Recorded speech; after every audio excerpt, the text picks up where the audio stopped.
গরম জলে পড়ে মর্মান্তিক মৃত্যু ১.৫ বছরের শিশুটি শুক্রবার গরম জলে পড়েছিল। ঘটনাটি ঘটে কৈলাসহর মূর্তিছড়া চা বাগান এলাকায়। প্রথমে শিশুটিকে পরিবার এবং এলাকার লোকজন স্থানীয় স্বাস্থ্যকেন্দ্রে নিয়ে যায়। পরের দিন স্বাস্থ্যকেন্দ্র থেকে আগরতলা জীবিতে রেফার করা হয়।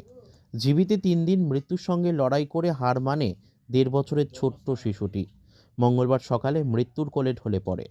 শুক্রবার সকালে খাওয়ার এবং স্নানের জন্য শিশুটির মা জল গরম করেছিলেন। তখন একটি বাটি জল খেতে গিয়েছিল সে। জল অপরিষ্কার থাকায় বাটি মা ফেলে দেয়, আর তখনই বিপত্তি।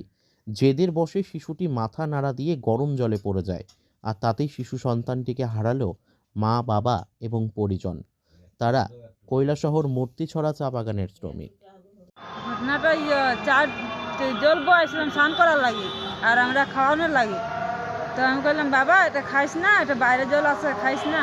আর ঢের গরম হয়ে গেছে, আমি তারা ঠকতে আসলাম যে বাবা এটা খাইস না, জলটা নোংরা আছে।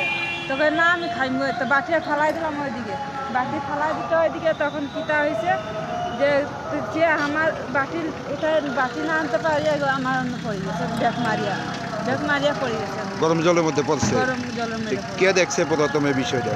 আমি দেখছি সামনাসামনি দুনো মা পুতাতে আমরা সামনাসামনি। কোন হাসপাতাল নিয়েছিলেন প্রথমে? তারপরে রিটায়ার দিছে আগরতলা। জীবিতে আনার পর মৃত্যু হয়েছে কবে? আজকে তোমার 6টার সময়। বাচ্চার নাম কি? দেবিকা বাড়ি। বয়স কত? 1.5 বছর। বাড়িটা কোন জায়গায়? মূর্তিছড়া চা বাগান। আপনার কয় ছেলে কয় মেয়ে? আমার এক ছেলে এক মেয়ে, 2 ছেলে। দেবিকা কত নাম্বার আছে? দেবিকা 2 নাম্বার, আর বড় ছেলেটা হলো 1 নাম্বার। আপনারা কি করেন? আমরা বাগানে কাজ করি। চা বাগানে? বাগানে কাজ না করলে bureau report, news daily Bharat.